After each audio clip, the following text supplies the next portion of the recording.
新疆道德路铁店3。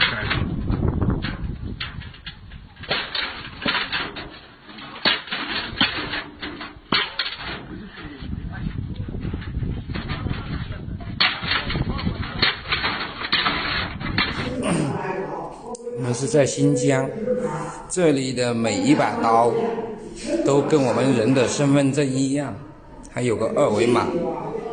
没有二维码的刀，公安机关全部通通收走啊！